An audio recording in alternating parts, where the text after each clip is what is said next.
먼저 옆에 교우님들하고 인사 나누도록 하겠습니다. 주님 덕분에 오늘도 기쁩니다. 당신 때문에 오늘도 기쁩니다. 감사합니다. 제가 오후 찬양 예배를 맡으면 점심을 안 먹습니다. 조금이라도 말라 보이려고. 티가 안 나서 문제죠. 네. 힘이 나야 되는데 저를 위해서 기도해 주시길 바랍니다. 어제 청소년부 아이들하고 동계 수련회를 하면서 영화 관람을 했는데요. 요즘 핫한 만화 영화가 있습니다. 더 퍼스트 슬램덩크라고요. 저는 애니메이션을 보면서 박수치는 이런 순간은 처음이었던 것 같습니다. 만화 영화 보면서 와 잘됐다 하면서 막 박수를 치는데 이게 무슨 일이지? 하는 생각이 들었습니다. 이게 만화책이 96년에 완결이 되었으니까 지금 한 28년 정도 지난 그런 만화죠. 근데 이처럼 박수 칠 정도로 이게 흥미진진하긴 합니다. 주인공은 강백호죠. 저보다 무려 20cm가 더 큰 빨간 머리에 다소 폭력적인 아이. 그런데 귀여운 여학생의 권유 때문에 시작된 농구라는 스포츠. 근데 점점 이 스포츠 자체에 진심이 되어지면서 이 일들 가운데 스포츠에 더욱더 마음을 쏟아가면서 농구에 진심이 되어지는 가운데 생기는 일들이 만화의 주된 스토리입니다. 한마디로 처음에는 연애물로 시작하는 줄 알았는데 성장 드라마로 마치는 만화였죠.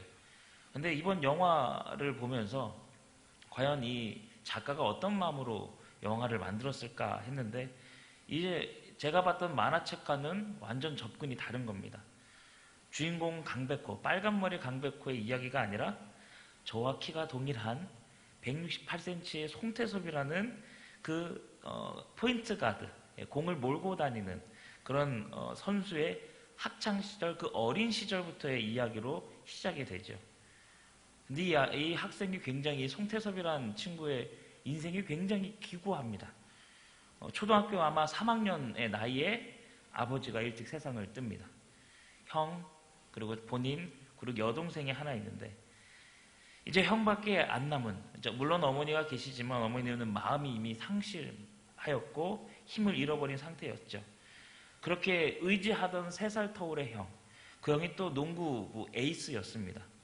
그래서 농구를 통하여서 서로 대화하고 마음을 나누는 그런 형제관계. 근데 이 3살 터울의 형마저도 배사고로 목숨을 잃게 되죠. 그의 성장의 아픔을 보면서 참 마음이 아리기도 하고 또 그 일들 때문에 가족 간의 관계가 조금씩 무너지는 그 순간순간이 현실 감각이 있는 영화구나 라는 생각이 들었습니다. 여기 계신 우리 교우님들도 한번 보실 만한 영화라고 생각이 듭니다. 한 번 보셨으면 2번 보셔도 될 것 같아요. 저는 2번 봤는데요. 근데 이 이야기를 보면서 이 한 학생의 인생의 스토리가 점점 진행되면서 이 학생과 연결되어 있는 사람들의 이야기가 조금씩 비춰지고 결국에는 끝판왕이라고 하죠.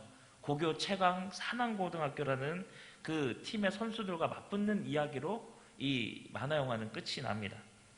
근데 그 경기에 다다라는 그 성장의 과정들이 굉장히 이야기가 드라마틱하고 또 어딘가 우리네 삶의 성장의 모습과도 닮아 있는 것은 아닌가라는 생각이 들 정도로 참 좋은 영화였다라는 생각이 듭니다. 그런데 오늘 이 모습이 우리가 읽었던 신앙의 이야기 또 성경의 이야기와도 맞닥뜨려 있는 듯 보여지죠. 오늘 우리가 읽은 성경 사도행전, 우리는 그 끝의 이야기를 알고 있습니다. 사도행전 28장의 마지막, 사도 바울이 로마 감옥에 갇혀서 2년 동안 주의 복음을 전하고 하나님 나라의 일을 전하였다라고 마치고 있죠. 그런데 그 결과가 잘 전하여주고 또 그 결과가 또 잘 전하여져서 지금 우리에게까지 이 주의 복음이 전파된 것입니다. 그리고 지금 우리가 믿는 그 예수 그리스도의 이야기를 우리 마음속에 품고 사는 것이죠. 그런데 이렇게 끝 이야기만 보면은 정말 밋밋한 뉴스 전달과도 같죠. 그런데 우리는 또한 알고 있습니다. 이런 이 뉴스 이야기와는 다른 정말 다이나믹하고 버라이티하고 놀라운 일들의 이야기가 우리가 읽었던 사도행전의 이야기였다라는 것을 우리는 이미 알고 있죠. 그리고 오늘 우리가 읽었던 이 이야기 시작, 그 버라이어티한 이야기의 방향을 잡아주는 그 중요한 이야기가 오늘의 본문 이야기였습니다. 말씀으로 들어가겠습니다. 초대교회, 사도행전은 역사서로 분류되는 성경 말씀이지요. 시간의 흐름에 따라 역사의 사건들이 같이 기록되어 있는 이야기. 물론 모든 역사의 사건들이 담겨져 있지는 않지만 그 흐름 때문에 이런 일들이 차례차례 잘 진행되어 성장되어 잘 전해졌구나 라는 것을 우리가 보는 것이죠. 오히려 복음서는 역사의 이야기보다는 예수님의 이야기, 예수님이 전하고자 하였던 그 사건들을 잘 엮어놓은 글이라고 보는 것이 좋습니다. 초대교회가 시작하기 전 예수님이 승천하였던 그 시대, 예수님이 오셨던 이유를, 그리고 예수님이 알려주고 싶었던 그 이야기들, 아니 우리가 반드시 기억해야 할 것들을 품은 이야기가 바로 오늘 사도행전 1장 1절에서 5절까지 담겨진 이야기죠. 내가 먼저 쓴 글, 누가복음의 이야기를 우리는 알고 있습니다. 예수님이 행하시고 가르치셨던, 그리고 사도들에게 성령을 통하여 명하셨던 그 이야기들, 그리고 무엇보다 주님께서 고난 이후에 살아계시고 또 그것을 40일 동안 그들에게 친히 보여주셨던 것들, 우리는 그것을 생각해 봅니다. 왜 40일 동안이나 제자들과 함께 계셨어야만 했는가를 말이죠. 우리는 보통 복음서의 마지막을 보면 예수님이 부활하시고 승천하신 것처럼 느껴질 때가 많습니다. 근데 이 누가복음의 일들, 그리고 또 사도행전의 이야기들을 보게 되면 예수님은 승천하시기 전에 제자들과 많은 시간을 가졌다는 것을 보게 되는 것이죠. 우선 사도행전에서는 40일의 시간 동안 함께 하셨다. 그럼 왜 그 시간 동안 무엇을 위해서, 또 무엇을 전하고 싶으셔서, 무엇을 알려주고 싶으셔서 그러하셨을까? 실은 예수님은 이미 그 제자들과 무려 3년 이상을 함께 살아내셨습니다. 3년 동안 보이셨던 것이 부족하셨을까? 아니면 3년 동안 보이셨던 그 놀라운 일들이 아직도 이들에게는 놀라움의 시작이 아닌 그저 바라만 봐야 한 그런 일들인가? 이것을 우리가 봐야 하는 것이죠. 실은 오늘 우리가 읽은 이 본문의 이야기는 예수님의 정말 마지막 이야기들이 담겨져 있습니다. 어찌 보면 이 40일 동안의 시간은 지난 3년 동안 가르쳐 왔던 것들을 요점 정리하는 시간. 한마디로 너희들이 시험에 성공하고 시험 100점 맞으려면 쪽집게 과외를 받아야 할 터인데 내가 이제 너희들에게 쪽집게 과외를 가르쳐줄게 하는 그런 장면인 것입니다. 정말 마지막 유언과도 같은 이야기, 한마디로 찐이 담겨져 있는 이야기이죠. 요 근래 보았던 드라마 하나가 있습니다. 제가 되고 싶었던 그 아들, 재벌집 막내 아들. 그 이야기의 끝이 다다랐을 때에 진양철 회장, 거기서 이 주인공의 할아버지로 나오죠. 그가 죽게 되고 유언장이 공개가 됩니다. 그런데 거기서 가장 사랑받았던 막내 손자 송중기 군이 누구도 의심하지 않고 그가 많은 것을 물려받을 것이다 라고 생각했던 그에게 유언장에서는 아무것도 남겨지지 않는 것입니다. 그리고 그 유언장은 법적인 효력을 가지고 있기 때문에 진양천 회장의 모든 재산이 다른 가족들에게 남겨지게 되고 또 그것이 전해지게 되는 것이죠. 변경은 불가합니다. 법적인 효력을 가지고 있기 때문에. 근데 이후에 이야기들이 좀 더 진행되다가 결국에 우여곡절 끝에 이 막내 손자, 정말 사랑하는 막내 손자에게 전해주고 싶었던 유언의 이야기가 전해지죠. 정말 그 부분을 보면서 저도 울었던 것 같습니다. 내가 사랑하는 막내 이러면서 하는 그 장면. 왜 울었냐면 진짜 찐 사랑이 느껴졌기 때문인 것 같습니다. 너라면 잘할 수 있을 거야. 너라면 내가 하고 싶고 내가 원했던 것을 이뤄낼 수 있을 거야. 왜? 너는 내가 사랑하는 내 손자니까 라고 했던 그 장면이 떠오릅니다.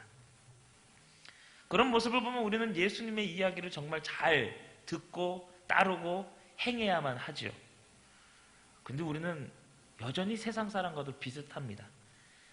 세상에서는 이렇게 유산이 남겨져 있을 때에 남겨진 재산에 관한 이 법적인 효력들 때문에 참 마음을 많이 쏟곤 합니다. 그런데 유언장의 이야기는 잘 듣는데 이상하게 고인이 생전에 남겼던 이야기를 잘 기억하는 사람은 많지 않은 듯 보여집니다. 그 사람이 살면서 보여주고 싶었던 것, 또 이야기하고 싶었던 것, 그리고 내가 이 이야기를 전해주고 그 듣고 있는 사람이 꼭 했으면 하는 이야기들은 정작 잘 지켜지지 않을 때가 더 많다라는 것을 말이죠. 물론 그 유언과 같은 이야기들, 그 죽음을 눈앞에 둔 사람이 남겨주는 이야기를 잘 듣고 잘 따르는 사람도 분명 있습니다만은 그 유언이 뭐냐? 그 사람이 죽고 나면 등 돌리고 많은 사람들이 더 많다라는 것이죠. 왜냐? 법적인 효력도 없을 뿐더러 그에게 남겨질 것이 별로 없기 때문인지도 모릅니다. 그와 반면에 우리는 또 이런 이야기도 알고 있죠. 청개구리의 우화.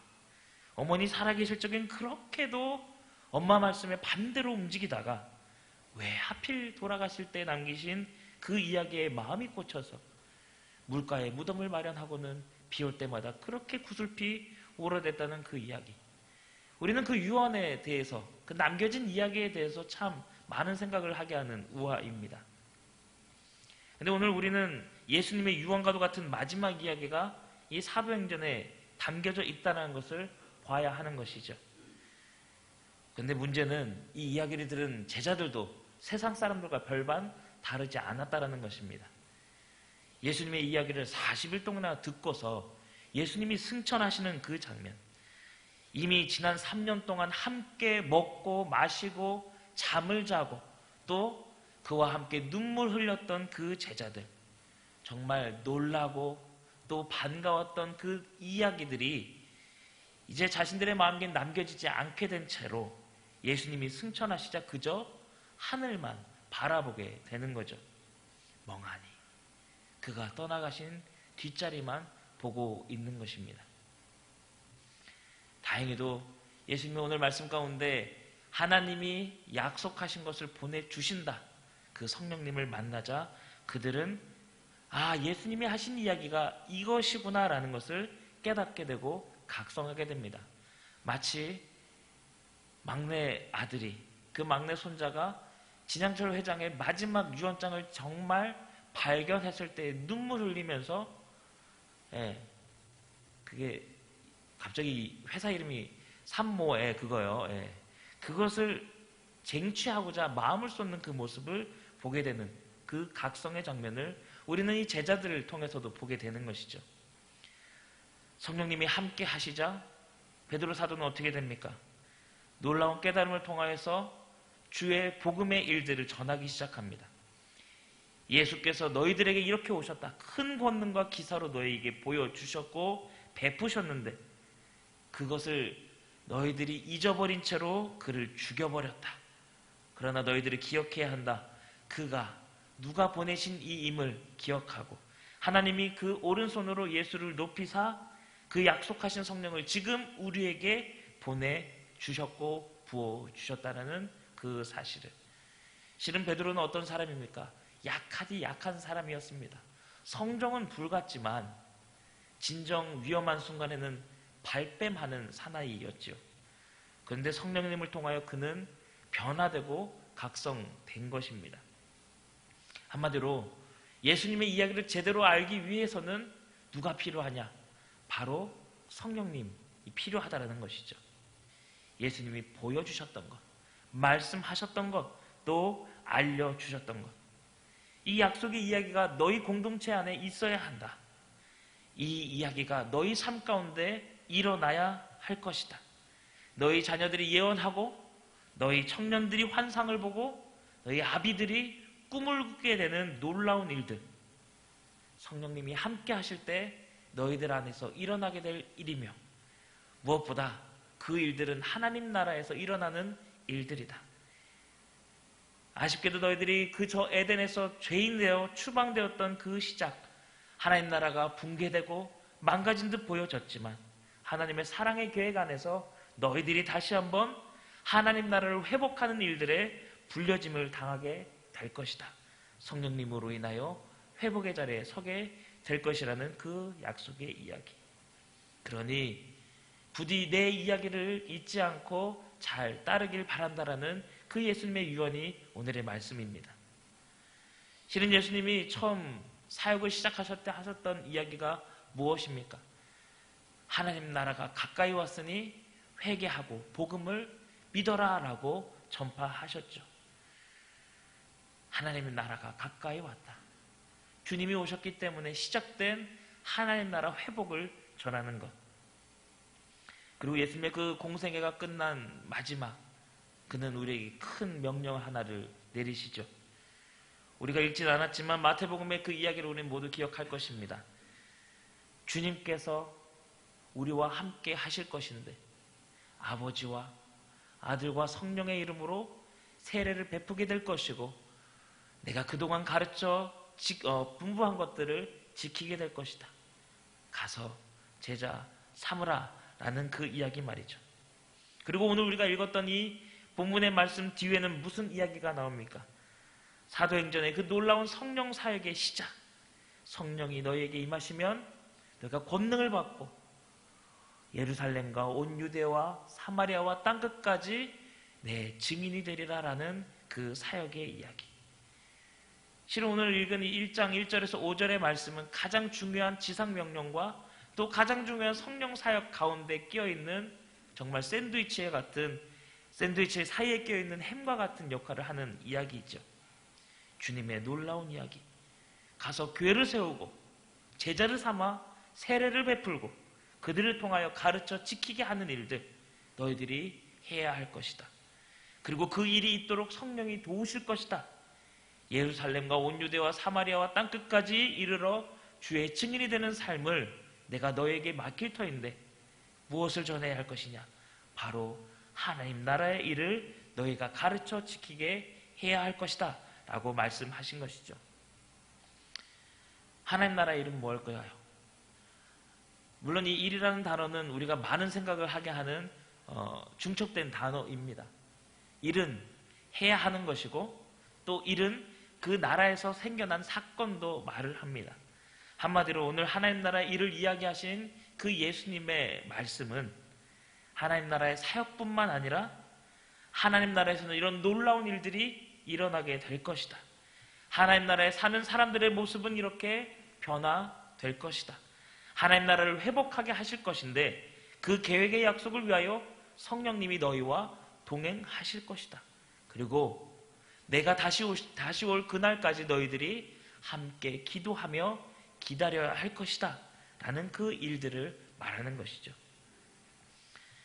오늘 이 하나님 나라의 일을 모두 설명하자면 제가 밥을 한 끼도 못 먹을 수도 있기에 오늘 그것은 아니하도록 하겠습니다. 그런데 우리는 알고 있죠. 우리 주님께서 우리에게 맡기셨던 그 놀라운 일들, 하나님을 사랑하고 내 이웃을 사랑하라. 하나님 나라를 위하여서 너희가 해야 할 것은 바로 그것이다. 서로 사랑하라. 그것을 위하여서 우리 주님께서 우리에게 오셨고 그가 피 흘려 주셨고 다시 살아나서 우리에게 승리를 허락하셨다라는 것. 그 이야기가 계속되어 어떻게 되었습니까? 베드로와 요한은 예루살렘의 복음을 전하여 주었고 유다 땅의 공동체가 형성되고 그들이 설교할 때마다 3,000명, 5,000명씩 세례를 받게 되는 놀라운 일들이 일어났습니다.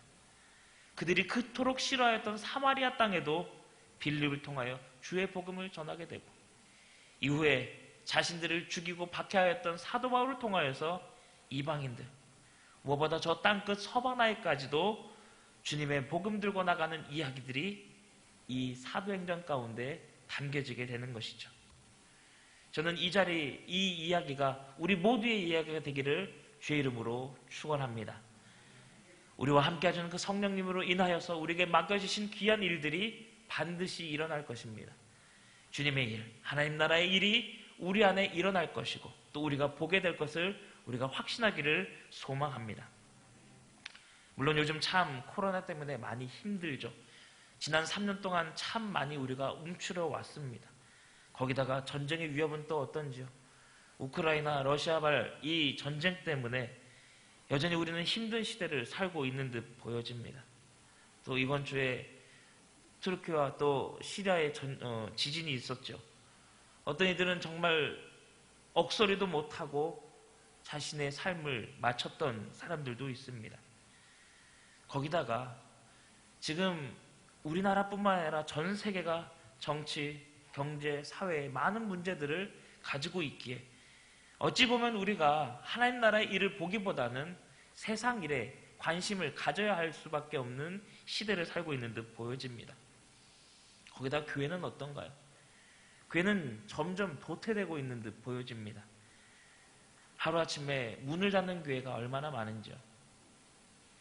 선교 강국이라고 입을 열어왔던 이 한국교회가 어느새 선교비를 줄이고 또 지원을 끊을 수밖에 없는 형편이 되어버린 것입니다. 130여 년 전 푸른 눈의 선교사들이 눈물 흘리고 또 목숨 바쳐서 걸어준 우리의 그 사명, 하나님의 말씀을 온 세계로 전하고자 나갔던 선교사들이 이제 다시 돌아오고 있다는 것이죠. 그러다 보니 한국교회는 세상에서도 참 말 못할 자리에 서버린 것 같습니다. 하나님의 선교를 위하여서 그것을 위하여 참 많은 물질과 많은 헌신을 들여왔는데 어느샌가 교회의 근간이 흔들려지는 이단들 때문에 우리가 흔들려지게 되고 아니면 우리 교회 자체가 갱생이 불가능한 그런 지경에까지 빠져진 것은 아닌가 우려 담긴 소리들이 참으로 많지요. 우리 교회는 괜찮다.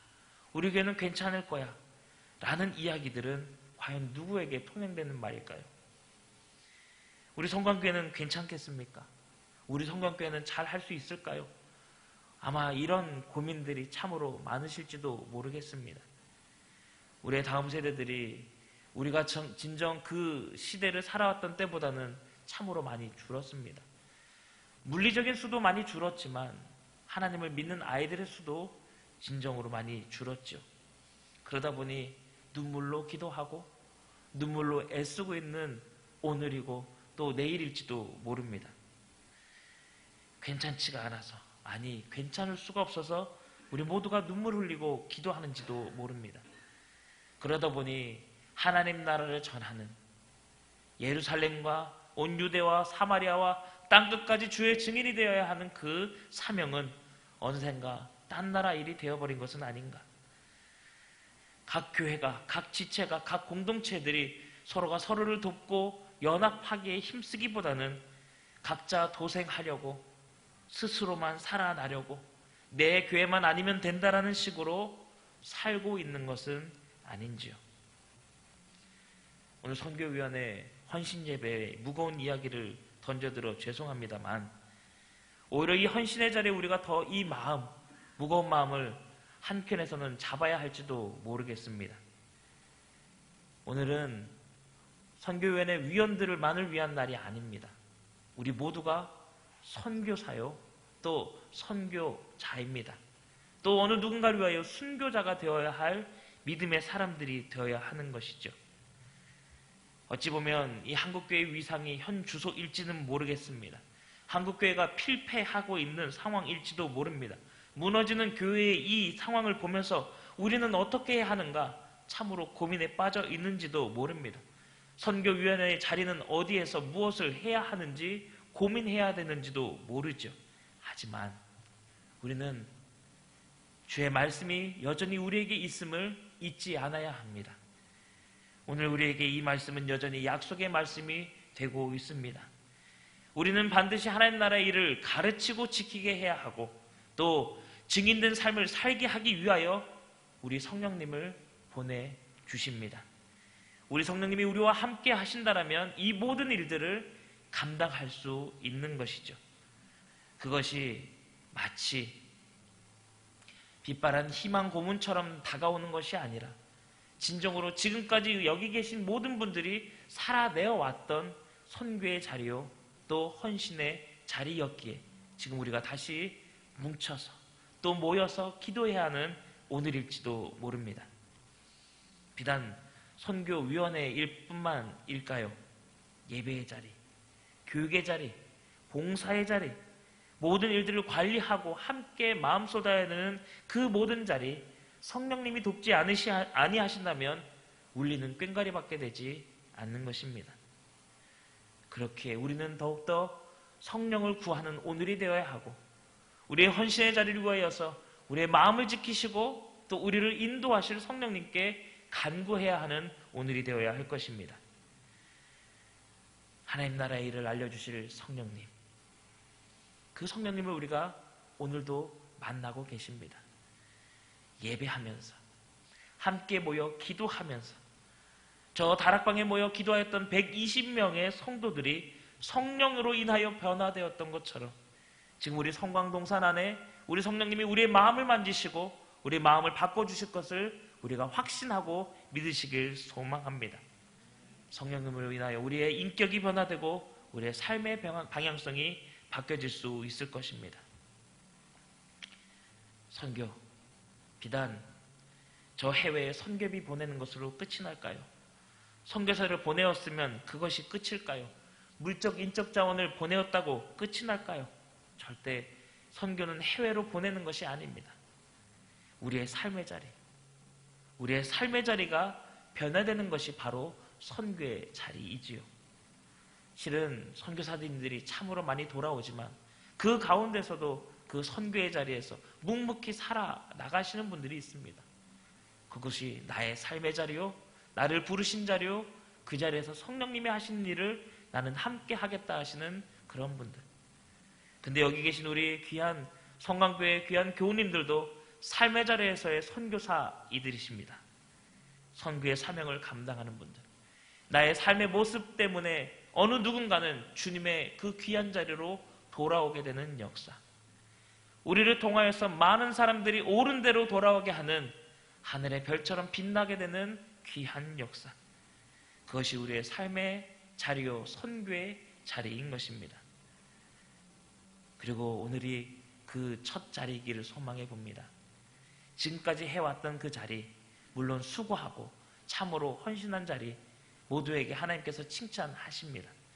그리고 이제 다시 한번 시작하기를 소망합니다.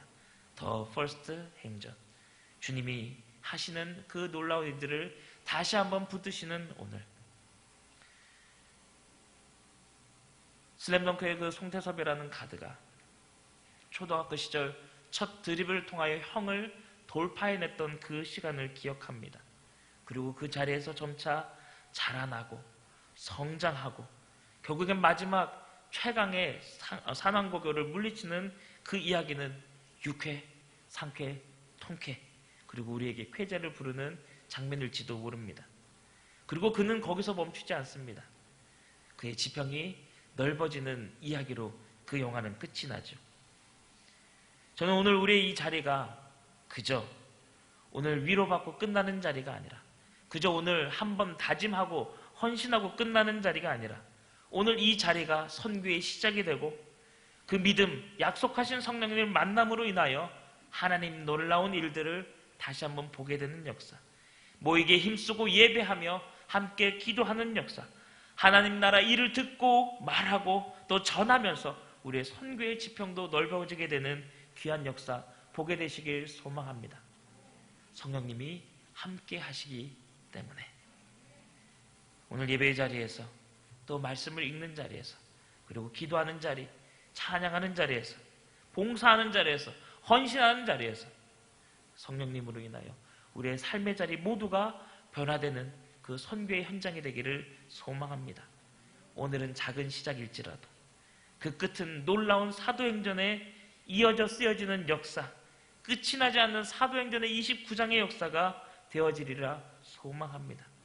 반드시 우리에게 필요한 분을 보내주셨기에 또 지금도 우리와 함께 하시기에 내일도 우리와 함께 하실 놀라운 일들을 맡기시기 위하여서 오늘도 그 부르심의 자리에 함께 서고 성령과 동행하시는 오늘 선교위원회 모든 분들뿐만 아니라 우리 귀한 우리 성광의 모든 교우님들에게 주님이 함께 하시고 성령님과 동행하시는 귀한 역사 있게 되길 주님 이름으로 축원하고 축복합니다. 함께 기도하겠습니다. 주님, 우리와 함께 하시는 하나님, 보혜사 성령으로 우리를 변화시킬 하나님을 신뢰합니다. 의뢰합니다. 하나님 나라의 일을 우리에게 전하시려는 그 예수님의 음성을 기억하는 오늘, 때로는 그 마지막 음성을 놓친 채 우리의 성공을 구하고 우리의 안녕만을 구하였다면, 멍하니 저 하늘만 바라보고 있었다면 성령님 우리의 마음을 깨쳐주시고 우리의 마음이 다시 한번 주를 바라보고 주께서 알려주신 하나님 나라의 일을 기억하는 오늘이 되게 인도하여 주시옵소서. 주님, 우리를 깨우사 다시 모이고 기도하며 예배하는 자들 되게 하여 주시고 성령님과 함께 주님의 말씀 들고 걸어가는 귀한 능력의 삶, 선교의 삶이 되게 도와주시옵소서. 선교의 지평이 넓혀지려 합니다. 그 자리가 내 삶의 자리이길 소망하오니 오늘도 우리를 붙잡아 주시고 우리의 넘어지고 연약하는 그 순간에도 성령님으로 인하여 하나님 나라 백성으로서의 삶을 또한 사는 귀한 헌신의 삶 되게 인도하여 주시옵소서. 예수 그리스도의 이름으로 기도드립니다. 아멘.